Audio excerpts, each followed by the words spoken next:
On va prier. Éternel Dieu de grâce, Père, nous te disons merci pour cette session que tu nous permets d'avoir. Père éternel, depuis le ciel, parle-nous, parle à notre esprit.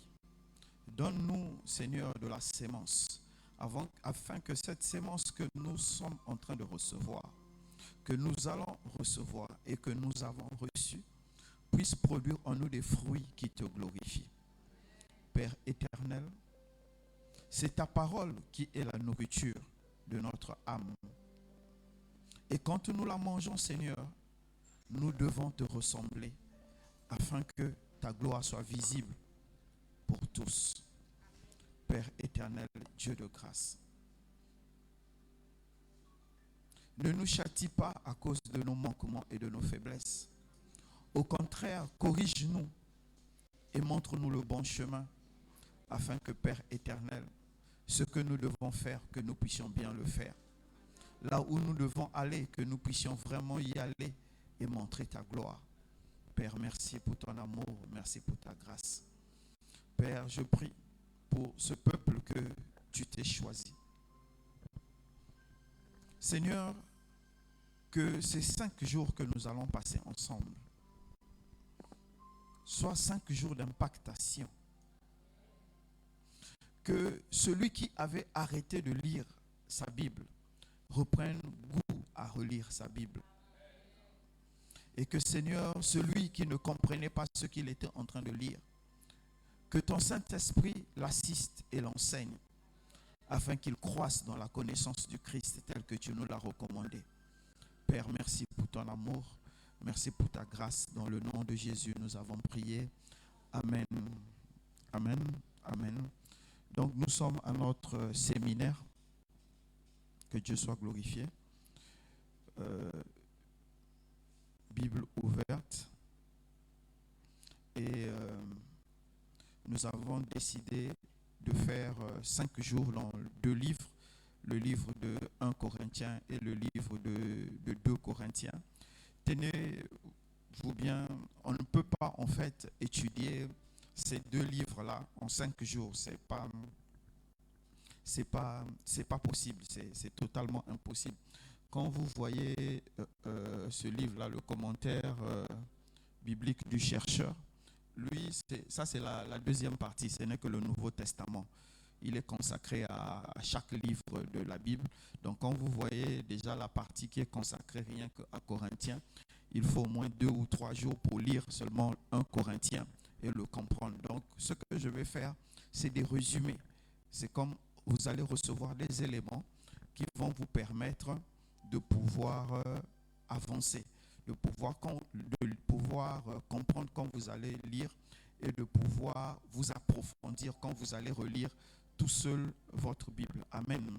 J'ai un conseil que je voulais vous donner pour commencer. Faites comme moi, lisez la Bible de 2 manières.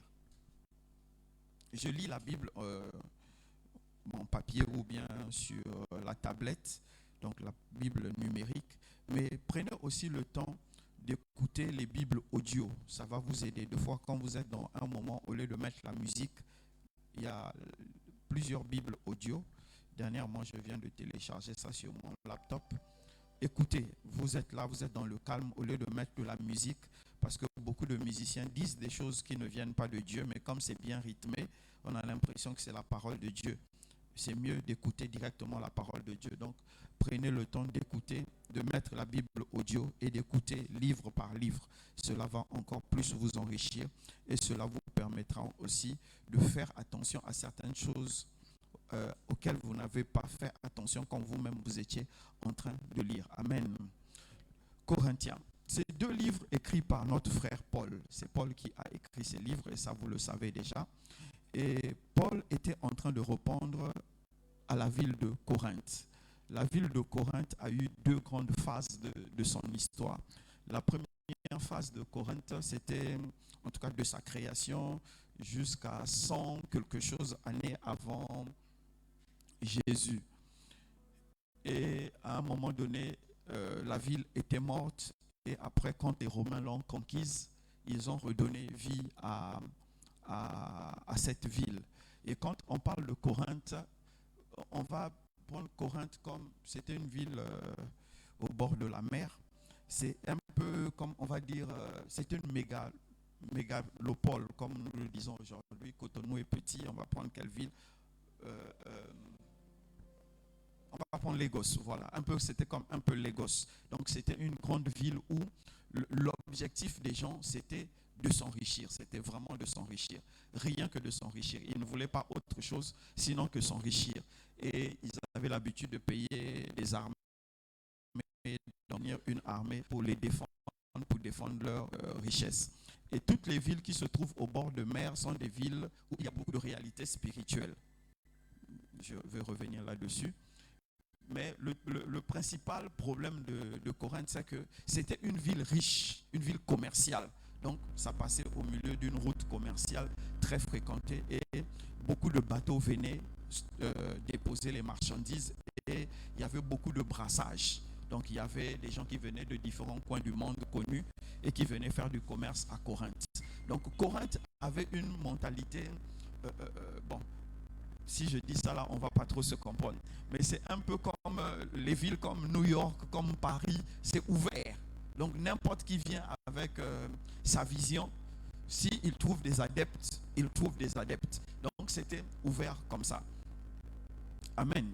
Donc vous devez garder dans votre tête que Corinthe était une ville corrompue. En fait, on ne va pas dire corrompue, mais une ville moderne, ouverte. C'est mieux. Donc, oui, c'est comme nous aujourd'hui, nous avons des villes modernes ouvertes.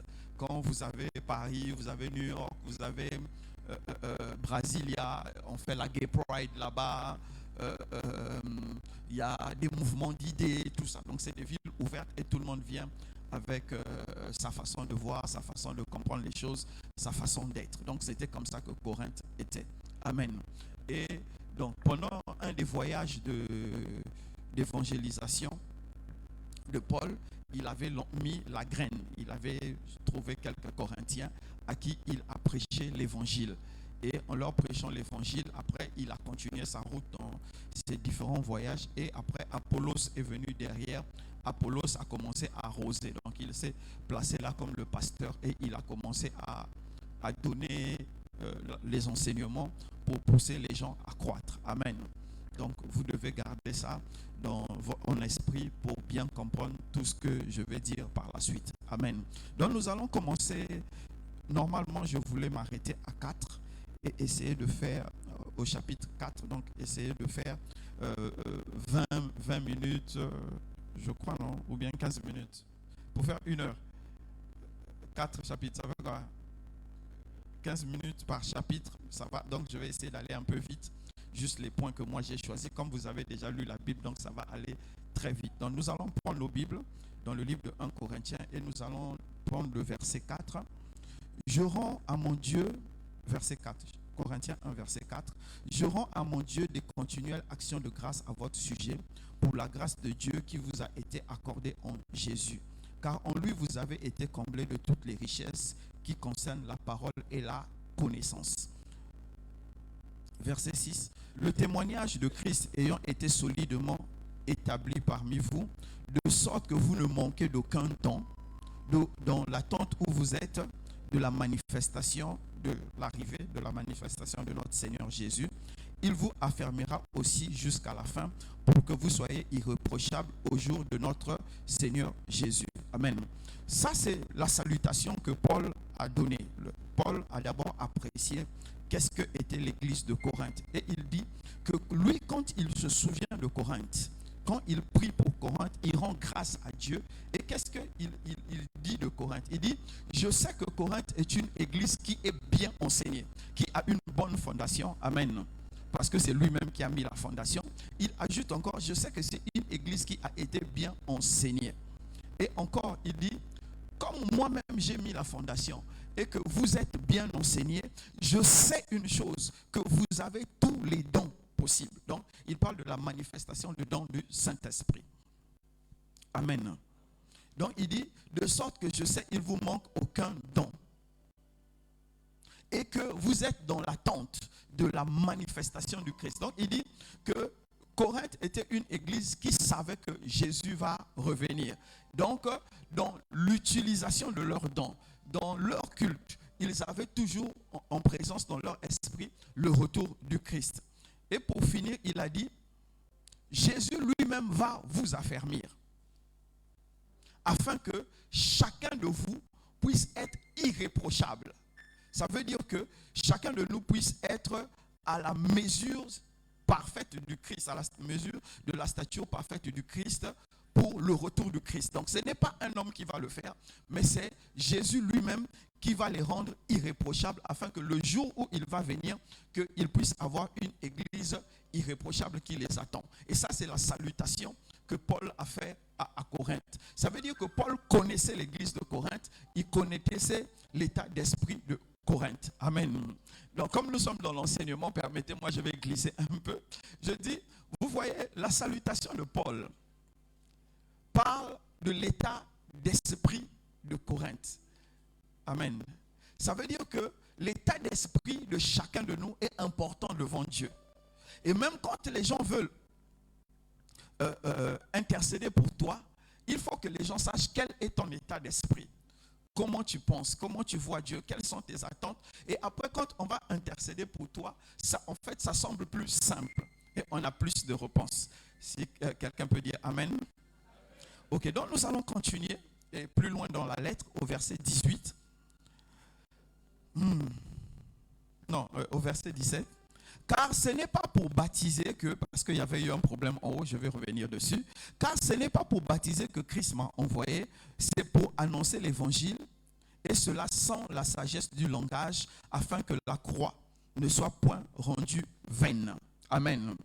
Donc Paul est en train de soulever un truc. Il dit, Jésus ne l'a pas envoyé pour baptiser les gens, pour faire une démonstration de... Comme le pasteur Péniel, il n'est pas encore là, hein, qui parle bien français là. Voilà, il dit que Dieu ne l'a pas choisi pour ça. Donc ce n'est pas pour finir tous les mots, les gros mots. Et de ne pas démontrer qu'il a de la matière, qu'il a de la connaissance. C'est vrai que Paul était un érudit, mais il dit que ce n'est pas pour ça que Dieu l'a envoyé, mais Dieu ne l'a pas envoyé faire ça, car le fait de démontrer qu'on est sage, qu'on est intelligent, qu'on a de la connaissance, rend la croix de Jésus nulle. Amen. Qu'est-ce que Paul veut dire? Il veut juste dire ceci, que si nous devons démontrer Christ par les capacités naturelles que nous avons, ça veut dire que Christ à la croix, ce n'est pas nécessaire. Vous êtes en train de me suivre? Amen. Ce passage-là est important pour nous d'aujourd'hui. Pourquoi c'est important pour nous d'aujourd'hui? Non, je vais d'abord continuer et je vais revenir dessus. Au verset 18, il dit, « Car la prédication de la croix est une folie pour ceux qui périssent, mais pour nous qui sommes sauvés, elle est une puissance de Dieu. Aussi est-il écrit, je détruirai la sagesse des sages et j'anéantirai l'intelligence des intelligents. » Amen. Donc je disais que pourquoi c'est important pour nous? Parce qu'aujourd'hui, l'évangile que nous sommes en train d'écouter est basé sur la sagesse des sages. Ce que Paul appelle la sagesse des sages, en fait, c'est nos capacités, nos connaissances. C'est de ça que Paul est en train de parler. Et aujourd'hui, c'est important aujourd'hui. Pourquoi? Parce que le Christ a été sorti de l'Église. Du moins, l'évangile authentique a été sorti de l'Église et on a introduit le développement personnel. Vous comprenez avec moi. Aujourd'hui, nous allons parler des richesses. Au point où j'ai entendu quelqu'un dire que nous lisons mal la Bible et nous n'arrivons pas à comprendre et à saisir la portée de la richesse de Dieu, de la richesse dont Dieu est en train de parler dans la Bible. Vous voyez? Et c'est ça que Paul est en train de dire. Si moi je viens vous parler, amen, de 66 techniques pour devenir riche, transformer sa destinée en or, pouvoir être producteur de diamants, je ne vous parle pas de Christ, je vous parle de moi, c'est ma sagesse. C'est ce que moi j'ai dû acquérir, qui m'a enrichi, qui m'a élevé, et je vous fais une transmission d'expérience pour que vous puissiez devenir comme moi. Or, ici, Paul est en train de dire que si nous utilisons la sagesse des hommes, qu'est-ce qui se passe? Nous n'emmenons pas les gens à Jésus, mais nous les emmenons à nous, à notre sagesse. C'est pourquoi au verset 20, il dit, où est la sagesse? Où est le scribe?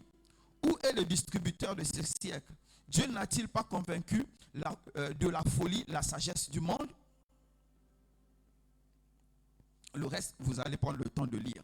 Donc, il est en train de dire que, en fait, la folie de la croix,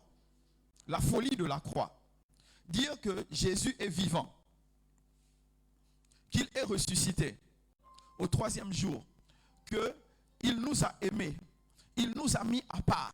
Et ce que nous devons chercher dans notre spiritualité, ce n'est pas une autre personne sinon que Jésus. Ça, c'est une folie pour les sages de notre siècle. Et les sages de notre siècle sont entrés dans l'église. Et en rentrant dans l'église, ils ont dit ceci. En fait, nous faisons bien de nous réunir au nom de Jésus. Mais en fait, nous ne devons que nous réunir au nom de Jésus et non pas chercher la sagesse de Dieu au nom de Jésus. Amen. C'est là où se situe notre erreur. Parce que quand nous nous réunissons au nom de Jésus, et que je vous dise que nous allons nous réunir, en fait, on se réunit 3 fois par semaine. Voilà. Donc si on se réunit 3 fois par semaine, et je commence à vous dire, vous savez, nous devons trouver les techniques pour devenir plus riches, afin que dehors là, quand les gens vont passer, ils vont voir beaucoup de voitures et ils vont nous respecter. Ça veut dire qu'en fait, je sors Jésus, je fais rentrer la sagesse du monde. Or, ce n'est pas de ça dont Paul est en train de parler. Paul dit, comme il avait salué les Corinthiens, il dit, vous avez reçu tous les dons.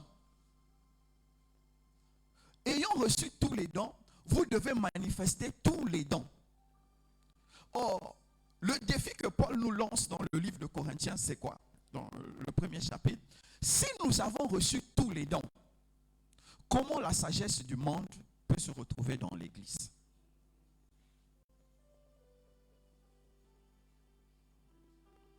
C'est la première réflexion à laquelle Paul nous emmène dans le 1er chapitre. Si quelqu'un avec moi qui acclame le Seigneur.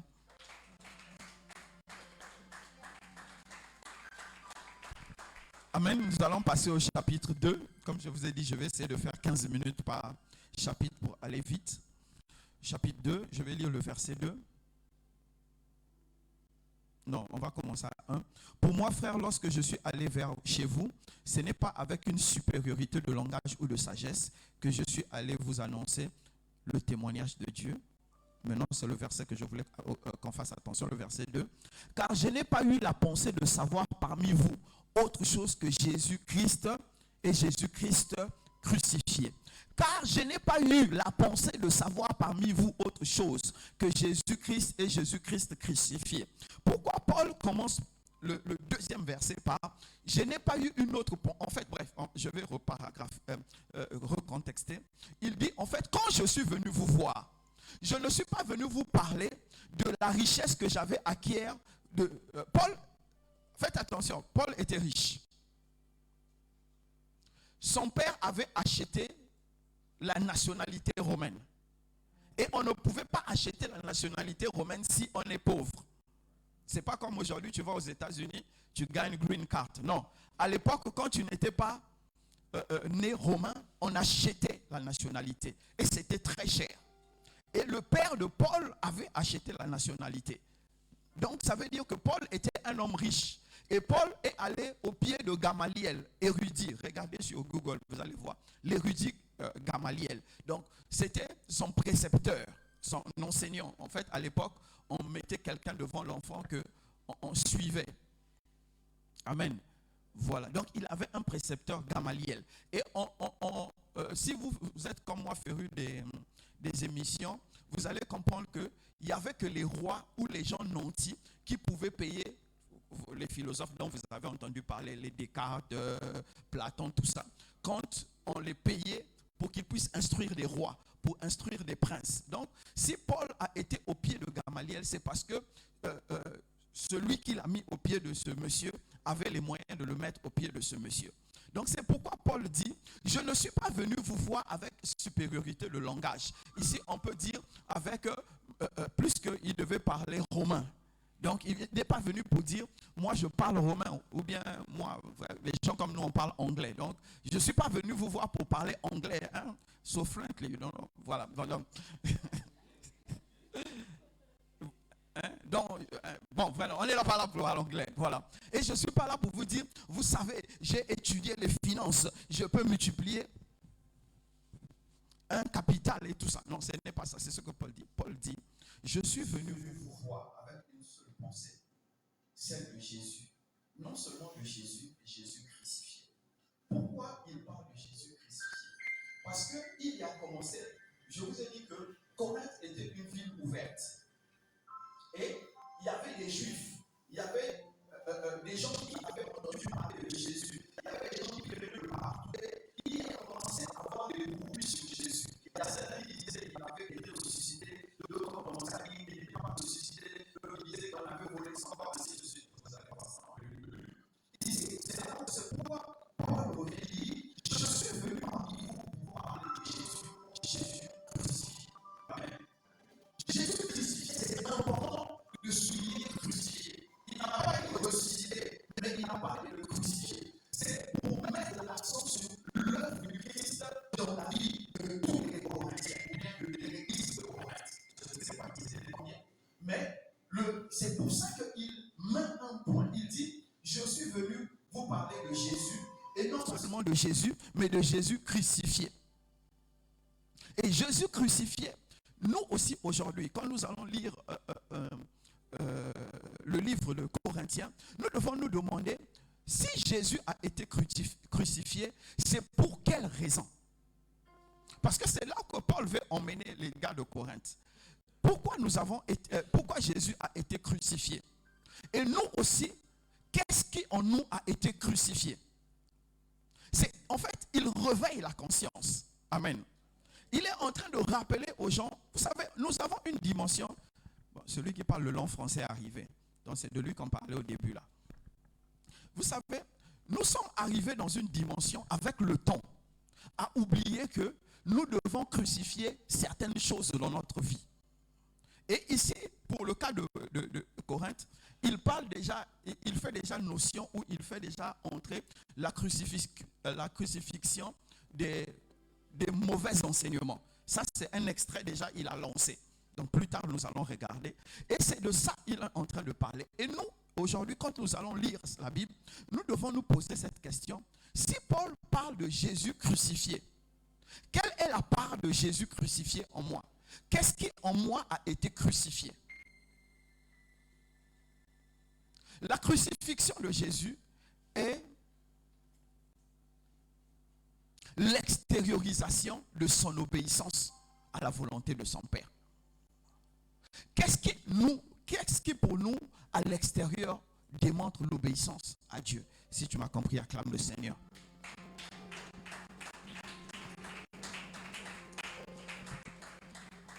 Et il continue au verset 4, il dit, et ma parole, je sais que vous avez lu ça, et ma parole, ma prédication ne reposait pas sur les discours persuasifs de la sagesse, mais une démonstration d'esprit et de puissance, afin que votre foi fût fondée non sur la sagesse des hommes, mais sur la puissance de Dieu. Je veux entendre le amen de quelqu'un. Voilà. Donc, il a ajouté. Il dit, Corinthe était une ville vierge pour l'évangile. Et quand Paul est arrivé là-bas, qu'est-ce qu'il a commencé à faire?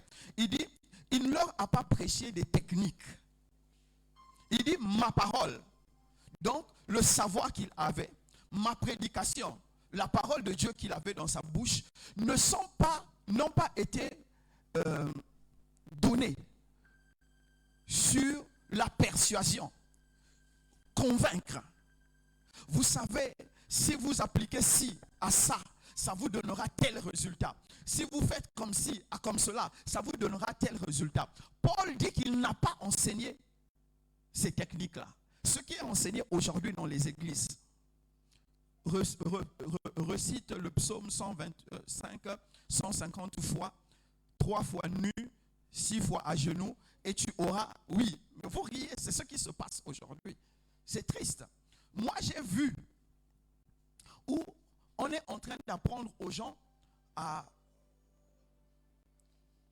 entrer en contact avec le divin et par des paroles. On dit, en fait, quand tu additionnes ça avec ça, le résultat, c'est ça. C'est ça qui est persuasif. On t'explique les choses. Écoutez, peut-être au Québec, comme nous, on ne fait pas Kenaï prophétie, vous avez l'impression que ça n'existe pas. On prophétise. On prophétise même bien. Mais on ne prophétisera pas pour faire plaisir à quelqu'un. Et on n'emmènera pas quelqu'un à entrer en contact avec le divin, parce que notre but, ce n'est pas que vous entrez en contact avec le divin. Le but pour lequel Dieu m'a appelé, c'est que chacun croisse dans la connaissance du Christ et atteigne la stature parfaite du Christ. Maintenant, ce que tu vas démontrer ne dépend pas de moi, ça dépend de Dieu. Il faut qu'on se comprenne là-dessus. Et ces choses-là, Paul le disait parce que les gens ont commencé déjà à l'enseigner. Sœur Flore, ça va aller. Hein? Je sais que l'enseignement s'ennuie. Ça va aller, ça va aller. Le pied, on enlève le pied. On n'a qu'à arracher ça. On prend le couteau. Amen. Donc, c'est ce que Paul est en train de dire. Je ne suis pas venu pour vous expliquer les choses que les hommes vous ont déjà expliquées. Et quand Paul parle de ça, permettez-moi, je vais aller un peu plus loin. C'est bon? Quand Paul parle de ça, Paul étant au pied de Gamaliel, Paul a été enseigné à la connaissance cachée des Juifs, ce qu'ils appellent la Kabbale juive. Paul a été enseigné. Paul savait comment invoquer les anges. Paul savait comment on peut multiplier certaines choses. Parce que c'est enseigné. Ils ont dit la Kabbale juive, c'est quoi? C'est la connaissance que Moïse n'a pas écrite. Je crois que je vous en avais déjà parlé. Ça se transmet de maître rabbinique en maître rabbinique. Donc quand tu as ton école, tu formes tes gens. Donc Paul savait tout ça. Donc quand Paul est en train de parler de démonstration de connaissance, de sagesse, il sait de quoi il parle. Il dit non, je connaissais toutes ces choses-là. Et vous savez, quand tu as appris des choses pendant 5 ans, 10 ans, 15 ans, il est difficile de les oublier. Donc, je crois que le combat qu'il y avait dans Paul, à des moments donnés, il se disait, est-ce que je ne vais pas recourir à un raccourci parce que je connais la méthode? Mais je crois que Paul était très obéissant. Et il dit, mais il a voulu leur parler par la démonstration de la puissance du Saint-Esprit afin que leur foi ne soit pas sur la sagesse des hommes. Donc, sur ta capacité à pouvoir invoquer, à pouvoir porter quelque chose qui va te donner une solution, mais sur la puissance de Dieu. Amen. Et c'est là où l'église moderne, je me jette moi-même la première pierre.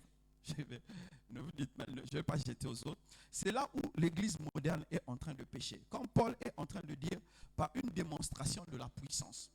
Aujourd'hui, l'église ne démontre plus la puissance entre nous.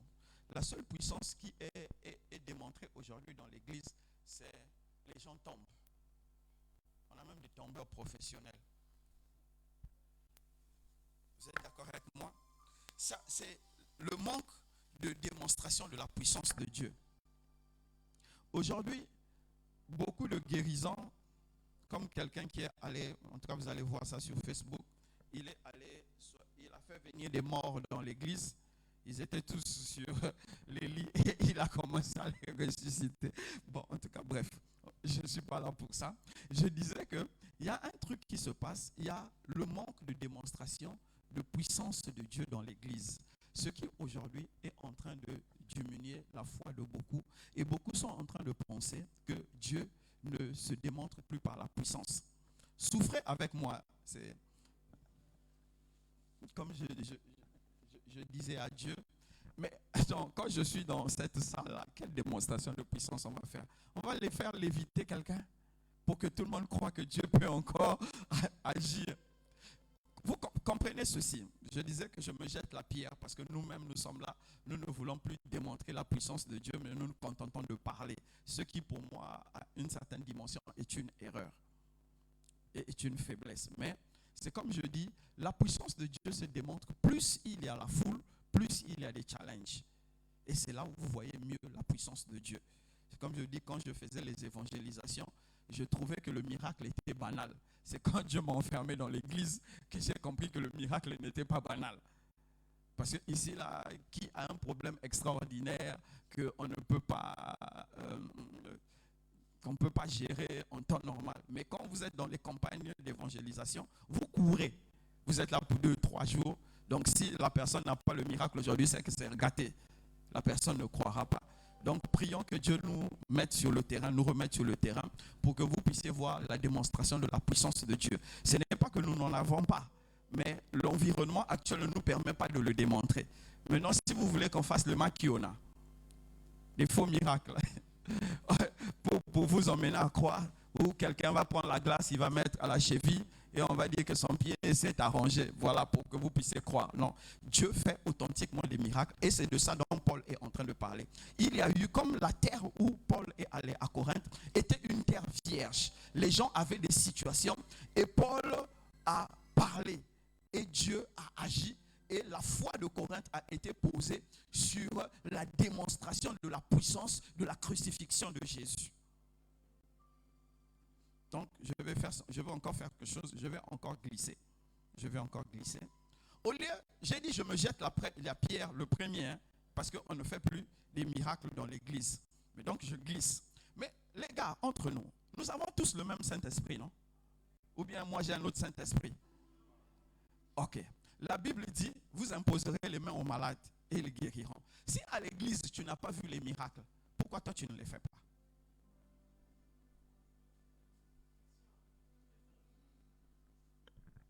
Ou bien tu n'as pas le Saint-Esprit. Si tu n'as pas le Saint-Esprit, le prophète Samad est là, il va t'imposer les mains. Il va t'imposer les mains pour que tu aies le Saint-Esprit. Donc, si il te manque à ta foi une démonstration de puissance, fais-le toi-même. Va quelque part où il y a des malades, impose les mains aux malades. Parce que moi, je ne viendrai pas ici pour vous faire le rapport. Un tel est venu me voir, j'ai dit ceci, j'ai fait ceci. Je ne me vends pas. Je n'ai pas le droit de me vendre. Celui que je dois montrer, c'est Jésus, Jésus crucifié. Ce n'est pas les œuvres que Jésus fait au travers de moi. Amen. C'est vrai qu'on peut témoigner de temps en temps. Comme tout à l'heure, il y a la sœur Claudia qui est en train de me témoigner. Elle dit, il faut que je fasse le témoignage là au Sébec. Et j'avais complètement oublié. Vous savez que son père est décédé. J'espère que vous lui avez envoyé des messages de soutien. Et quelques jours avant, je l'ai appelée. J'ai commencé à la préparer pour ce jour-là parce que je savais que ça va arriver. Et j'ai commencé à la préparer. Et elle me dit en fait que le jour où je l'ai appelée, parce qu'on a passé près de 20 minutes au téléphone, elle était dans leur arrière-salle de leur showroom. Et quand elle est sortie de là, elle a commencé à parler avec sa collègue et tout ça. Elle faisait que pleurer. Elle disait, si Daddy a dit ça, c'est qu'il faut que je perde l'espoir. Moi, je ne savais même pas elle était dans quelles conditions quand je l'ai appelée. Je me suis juste dit que si je garde ça pour moi, là, elle va s'écrouler. Donc, il faut que je commence à la conditionner parce que l'inévitable va arriver. Quand Dieu m'a dit, ça va arriver, ça va arriver. Je n'ai pas voulu garder ça pour moi et j'ai commencé à la conditionner. Je crois qu'après, j'avais dit au prophète Samad, j'ai commencé à la conditionner pour que le jour où on va lui annoncer que son père est décédé, qu'elle soit forte. Vous savez, quand tu es préparé à une mauvaise nouvelle, tu es plus solide, ça passe mieux. Et elle était en train de me dire, il faut que je vienne me témoigner au Sébec parce que vraiment, si vous ne m'avez pas préparé, je ne sais pas comment je devais être. Amen. Ça, c'était juste un exemple. Donc, c'est pour vous dire qu'on fait du travail, mais c'est caché. On n'est pas censé venir vous répéter ça tout le temps. Donc, si vous me jetez la pierre, que dans l'église, il n'y a plus de miracles, moi aussi, je vous jette la pierre. Pourquoi vous ne faites pas des miracles? Si quelqu'un m'a compris, qu'il acclame le Seigneur.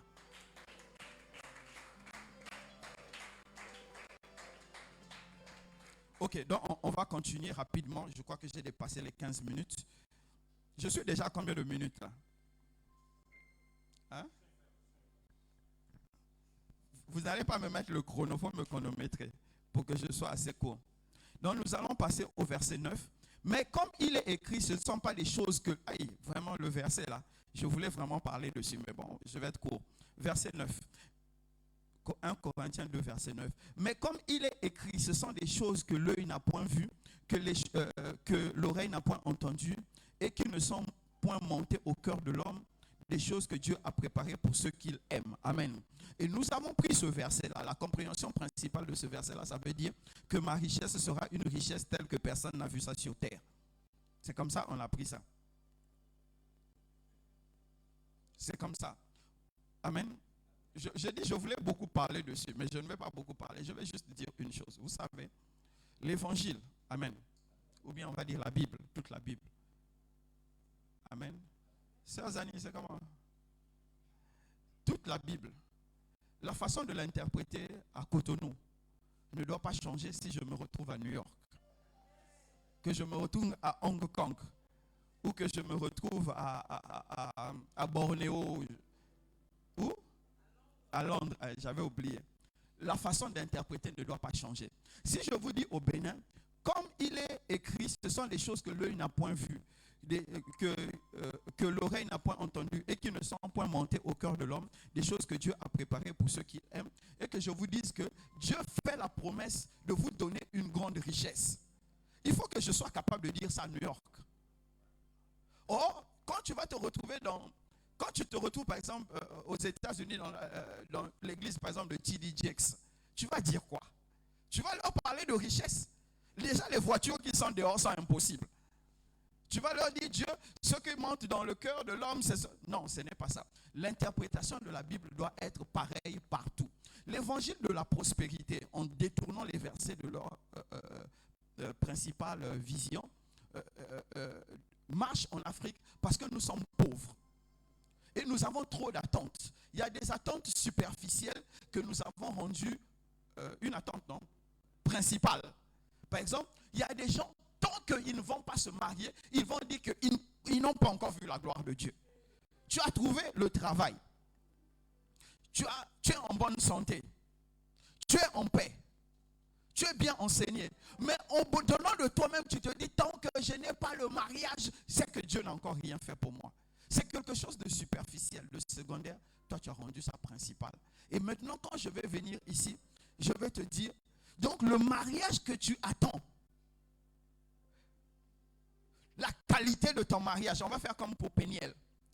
Donc Péniel, la qualité de ton mariage, c'est ce que l'œil n'a point encore vu, que l'oreille n'a point entendu.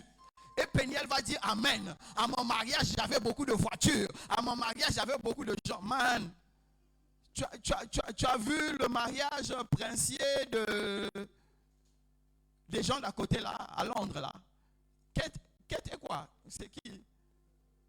Non, le mariage là. William, non. C'est Harry, William et Kate, non? C'est ça, non? Le mariage princesse là.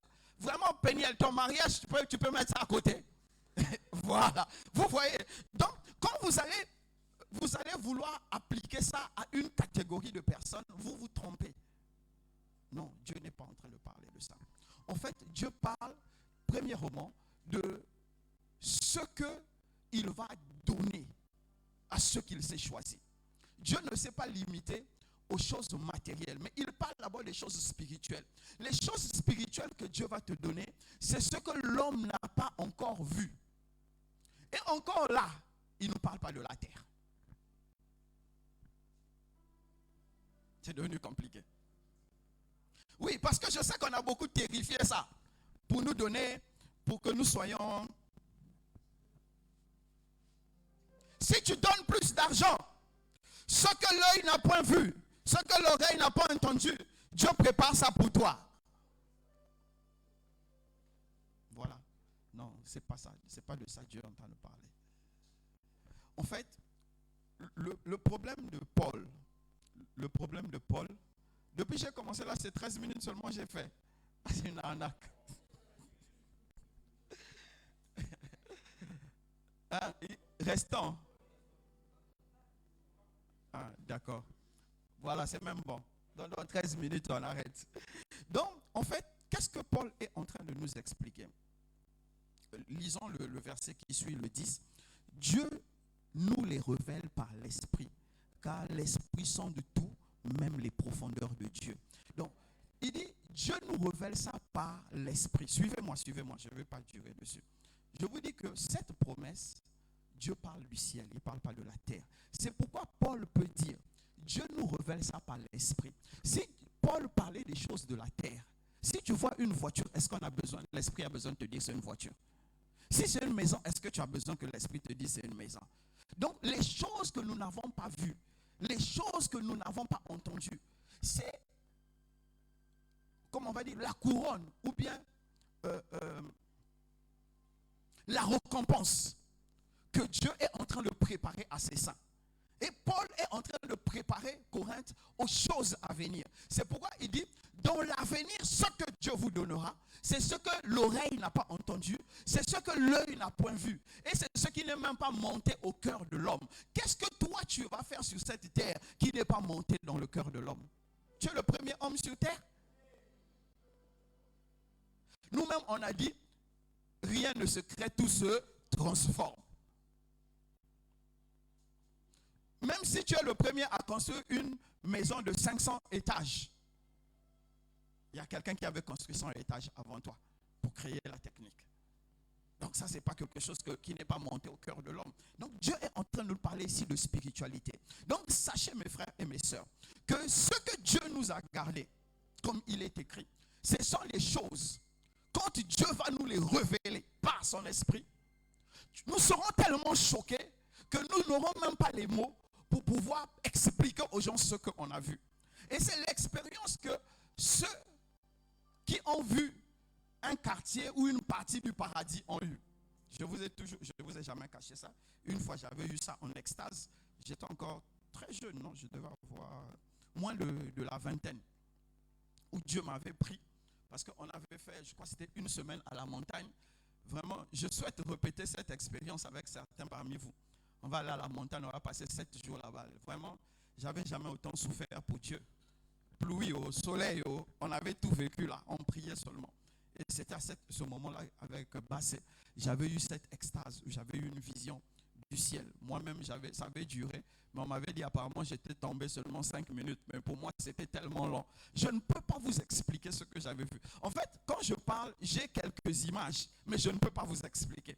Parce que le langage humain est trop faible pour expliquer ça. Donc, quand vous avez certains livres là, qui vous disent, ah non, j'étais au paradis, j'ai vu, il y avait des robinets en or, des baignoires en or, on veut vendre les livres. Sérieux, je vous dis la vérité, on veut vendre les livres. Sinon, si Dieu te montre le paradis pendant 5 minutes, quand tu vas revenir à toi, tu ne pourras pas expliquer. Moi, je vous ai dit, Jésus m'est apparu. Je ne sais pas, je sais que c'était Jésus, puisque quand je m'étais réveillé, j'avais dit Jésus. Mais je ne peux pas vous expliquer quel était son visage, mais je sais que c'était lui. Donc ce sont des choses qui ne sont pas montrées à notre cœur, non pas sur terre, mais pour ceux qui auront gardé la foi jusqu'au bout. Si tu es avec moi, acclame le Seigneur, on va avancer. Donc on va continuer, amen. Verset 12, or nous n'avons pas reçu l'esprit du monde, mais l'esprit qui vient de Dieu, afin que nous connaissions les choses que Dieu nous a données par sa grâce. Amen. Et nous parlons non avec les discours qui concernent la sagesse humaine, mais avec ceux qui concernent l'esprit, en employant le langage spirituel pour les choses spirituelles. Amen. Suivez-moi. Mais l'homme animal ne reçoit pas les choses de l'esprit de Dieu, car elles sont folies pour lui. Il ne peut les connaître parce que c'est spirituellement qu'on en juge. L'homme spirituel, au contraire, juge de tout et il n'est jugé lui-même par personne. Amen. Donc, au verset 12, il dit, dans tout ce que je suis en train d'expliquer, il dit, nous les recevons par l'esprit. Et nous connaissons ces choses par l'esprit de Dieu.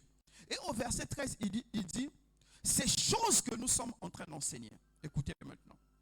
Ces choses que nous enseignons, dans l'église, il y a 2 catégories de personnes. Il y a des gens qui sont charnels et il y a des gens qui sont spirituels. Faites attention, il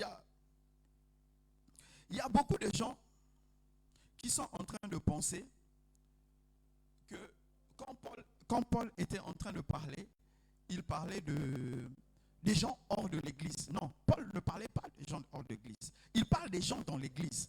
Dans l'église, nous avons des personnes, non, charnelles, je préfère le mot là. Lui, il allait trop loin. Moi, je ne suis pas Paul. Nous avons des gens charnels qui ne comprennent que quand on leur dit 1, 2, 3, ça donne ça. Et il y a une catégorie de personnes capables de percevoir les choses dans l'esprit, ou les choses que leur conscience, leur intelligence ne peut pas percevoir, mais que leur esprit perçoit directement. Et ça vient de Dieu. Et écoutez-moi mes frères et mes sœurs, nous tous quand nous sommes nés de nouveau, nous étions hommes animal. Je copie ce que, pardon, ne coupez pas, on ne nous dénonce pas, on n'insulte pas les gens. C'est écrit dans la Bible. Donc je dis homme charnel, c'est mieux. Nous tous au début nous étions charnels. Et au fur et à mesure que nous nous approchons de Jésus, nous devenons de plus en plus spirituels. Écoutez-moi, la spiritualité c'est par niveau. Plus tu seras en train de croître, au début tu crois dans la connaissance, tu lis la Bible, mais à un moment donné, bon, soyez choqués, la Bible ne suffit plus. À un moment donné, la Bible ne suffit plus. Il faut jouer, c'est quoi? Il faut jubiler seulement, il faut jouer. À un moment donné, écoutez, ce n'est pas satanique. Hein. Vous allez dire, ah non, qu'est-ce qu'il faut ajouter? Non. À un moment donné, oui, je sais, je connais, il y a beaucoup trop d'hommes, pas animal, charnels. Ils vont dire, mais comment Daddy peut dire que la Bible ne suffit pas? Non. En fait, quand je dis la Bible ne suffit pas, pas que la Bible est imparfaite ou incomplète. Non. Je dis qu'à un moment donné, tu entres que dans la révélation. Dites-moi, à part les parties que Jésus, amen, des écrits qui ont parlé de lui, comme dans Ésaïe 53, ou bien comme les autres prophètes qu'il a cités qui ont parlé de lui, quelle partie de la Bible Jésus a démontré? Il était devenu l'écriture vivante. Il était devenu l'accomplissement et la réalisation de Dieu, de la parole de Dieu sur terre. Mais c'est là, nous aussi, à un moment donné, quand tu vas prendre un verset biblique, pour un seul, je dis, tu pourras expliquer toute la Bible à partir d'un seul verset biblique. Pourquoi? Parce que la révélation te remplit. Et c'est un autre degré de spiritualité. Écoutez-moi, l'autre degré de spiritualité, ce n'est pas aller toucher les gens qu'ils guérissent. Non, ça là même le diable a copié. Mais quand tu commences à expliquer il est écrit, au niveau où tout le monde reste calme, ils se disent, est-ce que c'est la même Bible que nous lisons ou bien il a une autre Bible? Tu entres dans une autre dimension de révélation. Et je te dis encore, ça c'est la révélation seulement de l'explication de la Bible. Mais il y a encore un autre degré de révélation dans lequel tu peux augmenter, toujours dans ta spiritualité. Celle de la compréhension de Dieu des temps et des circonstances du monde. C'est aussi possible. Ou là où tu es assis, tu es capable de dire, je sais que telle année, ça va être comme ça, comme ça, comme ça. Et la saison sera comme ça. Il faut que l'église se prépare comme ça. Nous avons laissé ça aux prophètes. Alors que c'est une erreur. Tout ça, ça fait partie des choses que nous devons connaître et nous devons croître dans la connaissance de Christ. Toutes ces choses nous sont connues nous sont données par l'Esprit de Dieu. L'Esprit de Dieu ne peut pas continuer à te donner du lait. Ça veut dire que tu n'avances pas. Si tu es avec moi, acclame le Seigneur.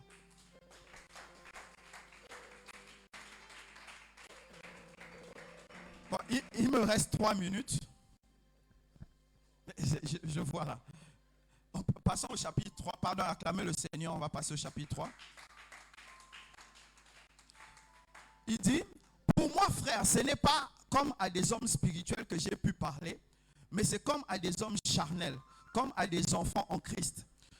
Je vous ai donné du lait. Hey, Paul, pardon. Non de la nourriture solide. Écoutez, Paul, regardez le livre de Corinthiens.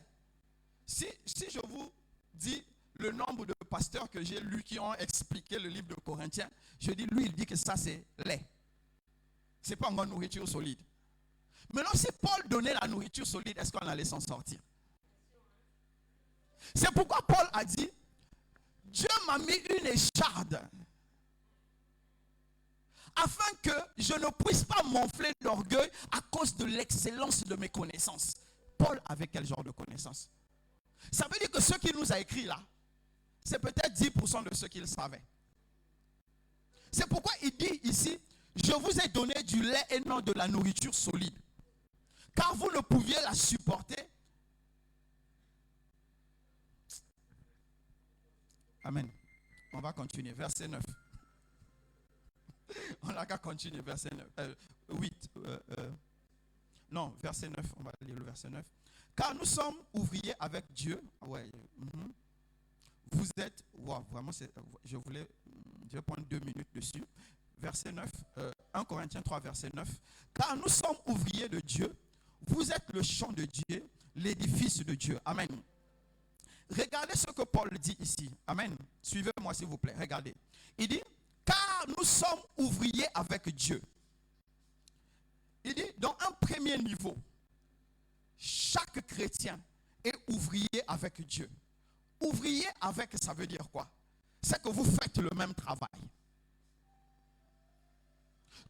En fait, le français là, c'est le français de Péniel. Sinon, notre français à nous là, il allait dire, nous sommes collègues avec Dieu dans le travail. Donc le premier niveau dans lequel Paul nous situe, il dit, nous sommes ouvriers avec Dieu. Ça veut dire que le travail dans lequel Dieu nous appelle, lui-même, il travaille dedans. Amen. Deuxième niveau, il dit, vous êtes le champ de Dieu. Champ. Champ. Tout le monde connaît le champ. Voilà. Il dit, le deuxième niveau, il dit, quand tu es co-travailleur avec Dieu, à côté encore, tu deviens son champ. Ça veut dire que Dieu travaille. Quand tu as un champ, c'est l'homme qui travaille, c'est le propriétaire qui travaille sur le champ, non? Donc si nous sommes le champ de Dieu qui travaille en nous, c'est Dieu. Mais est-ce que quand tu travailles toi-même et quand Dieu travaille en toi, est-ce que vous pouvez produire le même résultat?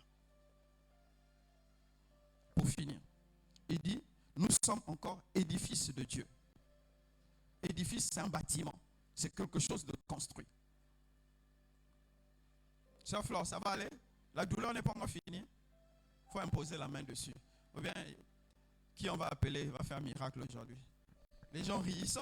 Tellement, on est plus habitué au miracle que les personnes à la foi. Hein? Dans l'Ancien Testament, quelqu'un allait courir, tu allais t'imposer la main en même temps. C'est le pied là, non? Hein? Reçois la guérison dans le nom de Jésus. Donc, il dit, nous sommes édifices de Dieu. Est-ce que Dieu peut bâtir quelque chose et ça va avoir des failles, ça va avoir des manquements et ça va échouer? Voilà. Donc, Paul, en restaurant Corinthe, donc Paul, en nous parlant de ce que nous sommes, Paul nous explique que non seulement nous travaillons avec Dieu, mais Dieu travaille en nous pour sa gloire. Et ça, nous ne devons pas oublier ça. Nous sommes aujourd'hui l'église, je veux dire Corinthe là, c'est comme l'église moderne. Là-bas aussi, les gens voulaient être riches. Doc Cindy, c'est maintenant je te vois, ça va? Les gens voulaient aussi être riches. Les gens couraient aussi derrière les habits, les chars d'or et tout ça. Donc eux aussi, comme nous aujourd'hui, voulaient les grandes choses. Mais Paul ne leur parle pas des grandes choses. Il dit que Dieu travaille avec nous. Dieu travaille en nous et Dieu nous bâtit. Et c'est le message que je vais te donner ce soir. Ce qui montre que réellement Dieu te connaît, c'est quand tes aspirations sont tournées vers Dieu. Écoutez-moi, c'est pas parler en langue, hein? C'est pas démonstration d'esprit de puissance et tout ça. Mais c'est quand tes aspirations sont tournées vers Dieu. Écoutez, quand Paul a dit j'ai une écharde, mais Paul pouvait contester avec Dieu. Il dit c'est toi qui m'as donné la connaissance. Pourquoi tu me punis encore pour la connaissance que tu m'as donnée? Mais il a accepté cette humiliation de plus pour que lui, il soit petit, que Dieu soit grand. Pour qu'il soit quoi? L'édifice de Dieu. Est-ce que quand nous sommes en train de marcher, nous sommes en train de marcher pour qu'à la fin, Dieu fasse de nous son édifice, ou bien nous sommes en train de marcher pour que nous puissions bâtir des édifices? Même message à Corinthe, même message à Cotonou. Si tu m'as compris, acclame le Seigneur.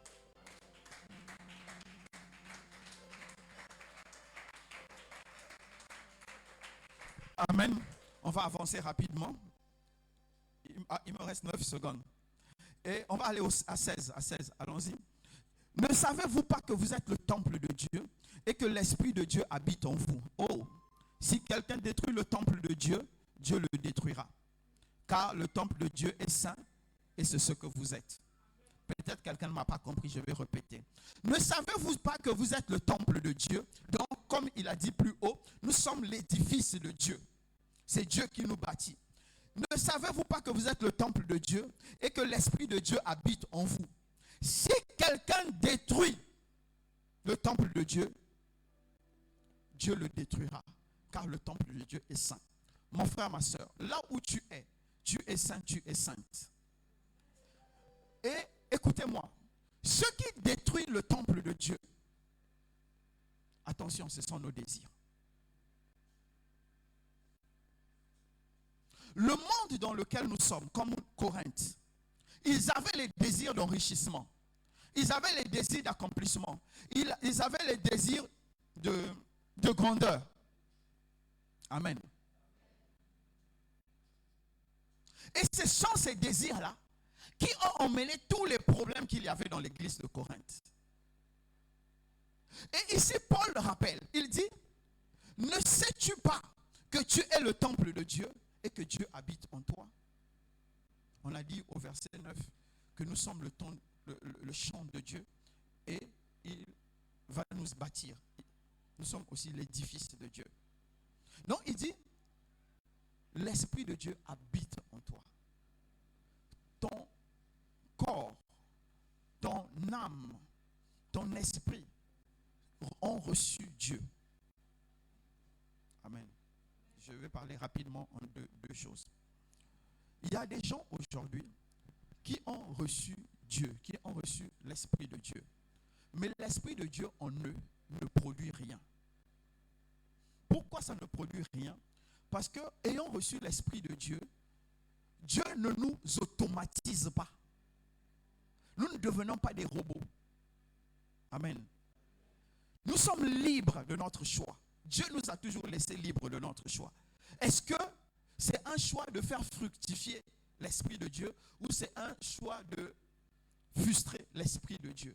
Et c'est de ça que Paul parle. Il dit, celui qui détruit. Donc notre façon d'être charnelle est en train de détruire le temple de Dieu. Il y a des gens qui refusent d'écouter l'instruction de Dieu. Parce qu'au cours de... Nous sommes quoi? 9e mois, c'est ça? Au cours de 9 mois passés, ils n'ont pas pu s'acheter 2 paires de chaussures. Et ils ont élevé la frustration à un degré où ils refusent d'entendre Dieu. Parce qu'ils n'ont pas eu 3 chemises de plus. Seigneur, c'est les mêmes chemises l'année passée. Au Sébec, on va me voir avec les mêmes chemises. Tu es en train de tuer l'Esprit de Dieu.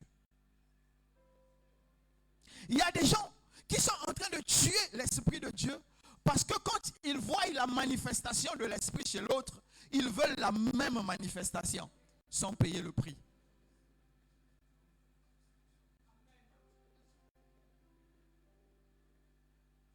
Je répète au verset 17, si quelqu'un détruit le temple de Dieu, Dieu le détruira. En fait, pardon, je connais votre manière de comprendre. Quand Dieu dit Dieu le détruira, ça ne veut pas dire que Dieu va prendre un truc qui va te bousiller. Non, en fait, quand tu vas à l'opposé des volontés de Dieu, tu te détruis. C'est comme il avait dit à Adam, si tu manges de cet arbre, tu mourras. Donc, dans l'ordre là, il y avait la sentence. Donc, c'est pareil. Donc, je disais, la deuxième partie, c'est quand tu as reçu l'Esprit de Dieu, tu dois faire fructifier l'Esprit de Dieu, non pas selon ta volonté, mais selon la volonté de Dieu. C'est pourquoi, en fait, quand nous disons que ces gars qui disent « Can I prophesy ?» ils sont faux. Parce qu'ils ne font pas la volonté de Dieu, mais ils font leur propre volonté. Ma soeur, toi viens, je vais prophétiser sur toi. 1, 2, 3, 4, je vais prophétiser sur toute la colonne. C'est ma volonté, ce n'est pas la volonté de Dieu. Or, l'Esprit de Dieu n'est pas soumis à un homme, il est soumis à Dieu. Vous savez, au-delà de ce que nous disons qu'ils font du spectacle, mais vous sentez que quand Dieu lui-même agit, il y a des moments où Dieu fait des spectacles. Puisque si nous sommes nombreux, quelqu'un qui était un inapte comme pendant la croisade de banquet s'est levé. Forcément, il devient objet de spectacle. Nous tous, on se pose les questions. Mais ce n'est pas pour la gloire de celui qui a fait, mais c'est pour la gloire de Dieu. Vous comprenez? C'est pourquoi les Kenaï prophétient. 1, 2, 3, slip rouge, soutien bleu, hôtel numéro 56. C'est du spectacle. Nous sommes le temple de Dieu.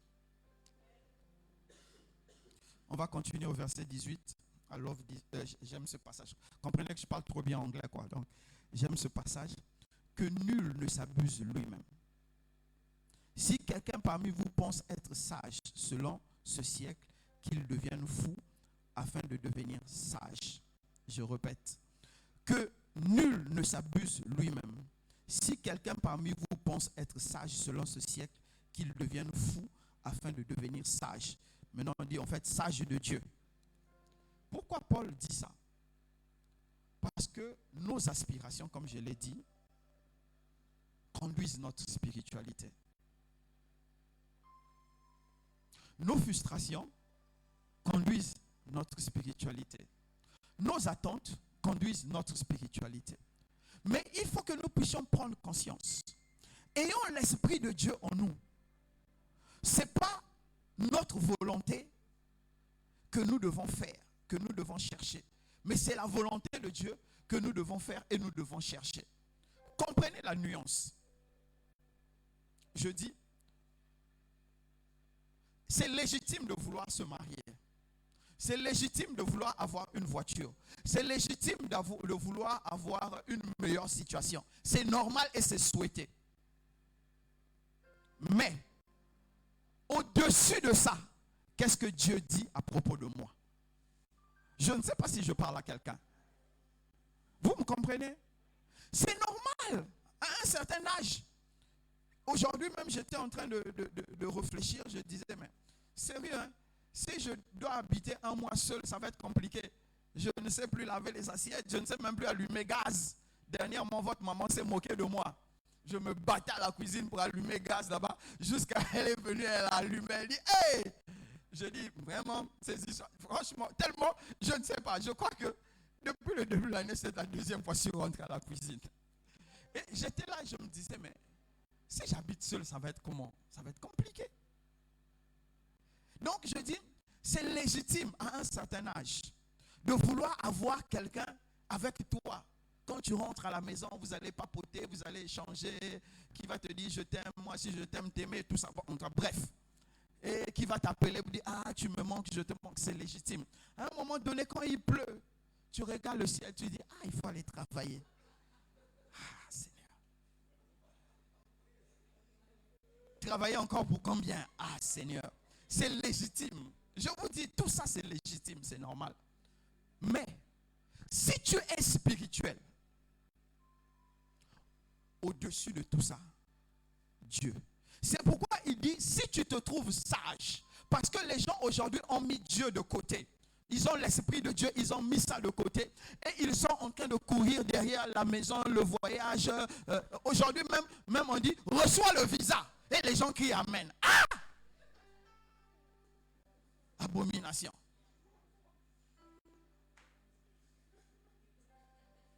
Si tu veux visa des États-Unis, je vais te donner le secret. Prends 150 millions, 200 millions. Achète une maison là-bas. Quand tu iras à l'ambassade, on va te donner 10 ans. Oui, tu deviens citizen, tu achètes une maison. Dans tous les pays, dans la France, l'Angleterre, presque tous les pays, dès que tu achètes une maison là-bas, on te donne d'office la résidence. Tu n'as pas besoin de prier pour avoir un visa. Même à Dubaï, là, ils sont en train de vendre les maisons. Donc si tu achètes là, tu iras à Dubaï, cadeau. Parce que pour eux, tu es un résident. Non, reçois le visa. Le pasteur est allé aux États-Unis. Reçois le visa. Ah! Parfois même, il est allé là-bas avec le nom de quelqu'un d'autre. Et arrivé là-bas, non, reçois le visa. J'ai eu onction de visa. Donc, visa aussi est devenu quelque chose de spirituel. Vous comprenez dans quel abrutissement nous sommes entrés? Donc, c'est ce que Paul est en train de dire. Nous avons pris les choses de ce monde, nous avons mis devant Dieu. Et nous sommes devenus experts dans la recherche des choses de ce monde. Alors que ce n'est pas ce que Dieu nous demande. Il nous dit de devenir experts de la recherche des choses de Dieu. Donc, chacun doit se mirer. Amen. Bon, on va passer au chapitre 4 pour que je finisse quand même ce que j'avais prévu, pour que je ne sois pas que quelqu'un acclame le Seigneur.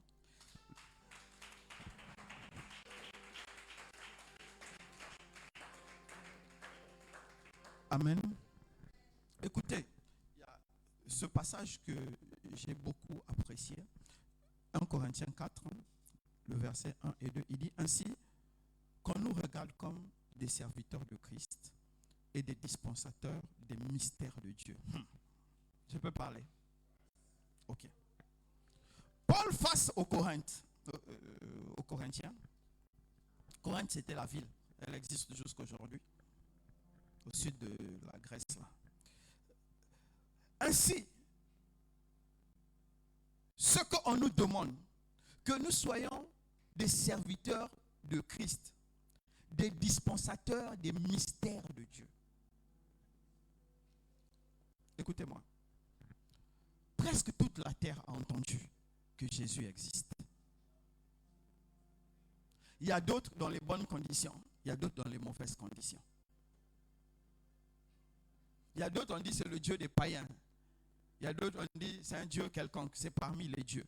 C'est ce que les gens ont entendu. Mais Paul dit ceci, il dit, toi, quand tu iras dire Jésus a existé, Jésus est mort, 3 jours après il est ressuscité, Jésus est au ciel, ça ne va pas suffire. Pourquoi ça ne va pas suffire? Parce qu'il y a eu des gens qui sont passés avant toi. Ils ont fait des dégâts. Amen. Il y a eu des gens qui sont passés avant toi, qui ont sali le nom de Jésus. Il y a eu des gens qui sont venus avant toi, qui ont parlé de beaucoup de choses, comme nous le voyons aujourd'hui là. Les gens qui se cachaient hier, aujourd'hui, ils mettent les affiches dans les rues. Vous savez où maintenant les trouver. C'est pourquoi Paul dit ceci. Ainsi, quand on nous regarde comme des serviteurs de Jésus, de Christ, et des dispensateurs des mystères de Dieu. Écoutez-moi. Il y a des mystères. Écoutez, ce n'est pas mystère seulement dans les mots, mais même dans les actes. Que quand vous allez arriver quelque part, quand vous allez les dispenser, écoutez, dispenser ici c'est donner. C'est donner. Dispenser c'est donner. Quand vous allez donner ces mystères-là, les gens vont savoir que Jésus est vivant. Parce que comme ils ne le verront pas assis à la droite de Dieu, mais en te voyant toi en train de dispenser le mystère de Jésus, ils vont croire en ton Dieu. Donc chacun de nous ici, partout où il est, il doit savoir qu'il est le dispensateur des mystères de Dieu. Regardez, comme Zani était là où elle était là. Il y a des moments où tu n'es plus dans le showroom, non? Voilà. Quand elle était par exemple dans le showroom, toute la journée, il y a eu la pluie. Donc, on a presque la certitude qu'on ne va pas vendre aujourd'hui. Tu te tournes vers une télé, tu dis, télé, toi, avant 20 heures, il faut que tu aies quitté devant moi. Et tu fais ça devant les autres. Parce que si tu fais ça seul, ta foi va tomber. Tu fais ça devant les autres, tu parles à la télé. Tout le monde a vu. Tout le monde va voir, est-ce que ton Dieu agit. Quand la télé va disparaître, attends 20 ans, on va dire, il y a les mystères de Dieu dans cette personne. Vous voyez? On n'ose plus. Vous savez pourquoi? On s'est compris. Amen. On va continuer. Et il dit, du reste, au verset 2, ce qu'on demande à des dispensateurs, que chacun soit trouvé fidèle. ça va aller. Ouais. Non, on va continuer ça demain. On va continuer ça demain. Je vais m'arrêter là. Comme c'est le premier jour, tout le monde est un peu fatigué là. Il dit, du reste, ce qu'on demande à des dispensateurs, c'est qu'ils soient fidèles. Maintenant, vous allez, vous là, quand vous lisez la Bible, demandez la révélation. On va dire non, fidèle ici, il faut que tu sois fidèle à ta femme. Oh, Dieu n'aime pas l'adultère. Donc, ce que Dieu demande, c'est que tu sois trouvé fidèle à ta femme. Non, Dieu n'est pas en train de parler de la fidélité à ta femme. Dieu n'est pas en train de te parler de la fidélité au pasteur. Il ne parle pas de la fidélité à l'église, mais Dieu te parle de la fidélité à lui. Tu ne peux pas dispenser les mystères de Dieu sans que Dieu ne soit réellement ta source. Vous savez, j'ai écouté, si c'est cette année seulement là, je ne sais plus combien de prophéties, je ne sais plus. J'en ai tellement entendu. De fois, en fait, quand j'entends de certaines prophéties, je reste comme je dis, Seigneur. Apparemment, quand les gens me parlent, ils oublient que je suis serviteur de Dieu. Que j'ai l'esprit de Dieu et l'esprit de discernement. Écoutez, je vais vous dire. Quand vous me parlez là, en fait, sauf si je suis extrêmement fatigué, là, je vais te laisser bourrer mes oreilles. Mais sinon, j'ai un principe. On ne bourre pas mes oreilles. Pourquoi on ne bourre pas mes oreilles? Parce que ce que tu entends là, ça change là. Donc j'avais dit au Seigneur, on a un contrat, il faut mettre le filtre. C'est pourquoi je dis je ne peux pas haïr. Parce que j'ai dit à Dieu de mettre le filtre. Amen. Nihad comprend déjà. J'ai dit à Dieu, il faut mettre le filtre. Parce que tu vas entendre des choses où Dieu n'est pas la source. Il y a le diable est la source. Les frustrations sont la source. Les attentes sont la source. On a plusieurs choses qui deviennent la source de beaucoup de prophéties. Oh non, je dormais, j'ai rêvé. Ah, j'ai vu dans une vision. Ah, on m'a prophétisé. Ah, jusqu'au point où on m'a dit qu'il y a un prophète qui... Ah, Seigneur, je reste calme, je dis, hey. Le dispensateur doit être trouvé fidèle. Fidèle à qui? À la source, à Dieu. Écoutez-moi, je vais vous faire du bien. En temps normal, amen, les rêves que vous recevez, vous n'avez pas besoin d'interprète externe à vous. Si vous êtes fidèle à la source, quand le rêve remonte, l'explication remonte. Mais la plupart des temps, vous n'avez pas ça. Pourquoi? Vous n'êtes pas fidèle à la source. Il y a des choses que Dieu va vous donner dans un rêve qui vont se passer dans 5 ans, 10 ans, 15 ans, 20 ans, 25 ans, même 30 ans. Mais tellement actuellement vous êtes petit que vous ne pouvez pas comprendre la révélation là. Vous avez tout le temps besoin de quelqu'un d'extérieur plus évolué que vous pour faire comprendre ça. Mais si tu es vraiment dedans, même si cela va se passer dans 100 ans, quand tu as eu le rêve, quand tu as eu la révélation, tu as l'explication. Être fidèle à la source. Et nous devons travailler à notre fidélité à la source. C'est comme je dis et je répète toujours, moi je n'ai pas 6 stratégies. C'est vrai qu'il y a d'autres stratégies que je ne donne pas, mais la stratégie c'est toujours lire la Bible, prier, jeûner. C'est toujours la stratégie. Je ne donnerai pas une autre stratégie. Peut-être quand on sera au ciel, je vous donnerai une autre stratégie. Sœur Flore. Oui, tout ce que je peux encore ajouter, c'est ayez le temps de méditation profonde. Le temps de méditation profonde, c'est quoi? Tu prends un verset et tu fais comment le ruminant marche. Il avale, après il remet, il va, voilà. Donc tu laisses ça tourner dans ta tête. Tu laisses ça tourner dans ta tête. Tu essaies d'essorer le verset à toutes les sauces, jusqu'à ce qu'il ne va plus rester rien dans le verset. Et tu peux maintenant mettre de côté. C'est la méditation profonde. Pourquoi c'est important? Parce que la méditation profonde sort de toi certaines vérités que quelqu'un ne peut pas t'enseigner. Donc, ajoutez ça comme stratégie. Nous devons travailler à notre fidélité à la source, mes frères et mes sœurs.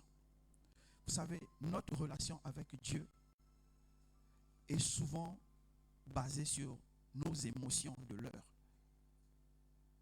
Alors que Dieu s'est fait une promesse de nous sauver et de nous aimer et il n'a pas changé. Donc notre relation avec Dieu ne peut pas être basée sur nos humeurs. Ça doit être stable. Que tu sois content, que tu ne sois pas content. Que tu aies ce que tu es ou que tu n'es pas. Ta relation avec Dieu doit être stable. Et c'est le travail que tu dois faire. Amen. C'est quelqu'un avec moi qui l'acclame le Seigneur.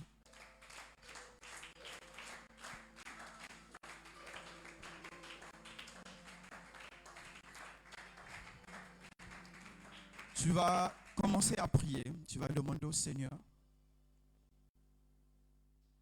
de te donner la force, l'intelligence, la sagesse, tout ce qu'il peut te donner pour que la connaissance en toi puisse s'approfondir. Tu as besoin de t'approfondir dans les connaissances, car seule la connaissance de Christ, de la parole de Christ, de la gloire de Christ, de la résurrection de Christ fait la différence. Commence à demander au Seigneur de t'approfondir dans cette connaissance, de te faire croître dans cette connaissance. Élève la voix et commence à prier. Parle à Dieu. Parle à Dieu.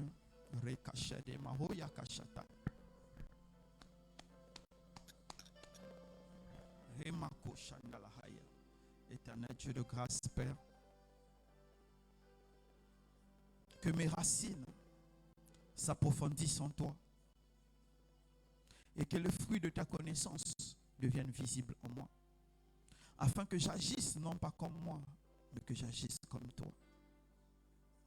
Père éternel, tire-moi de Corinthe et emmène-moi à Jérusalem, afin que je contemple sa gloire, Père éternel. Que tes révélations deviennent normales pour moi, Père éternel. Que la manifestation de ta puissance et de tes mystères devienne normale pour moi. C'est pourquoi, Seigneur, je crie à toi ce soir.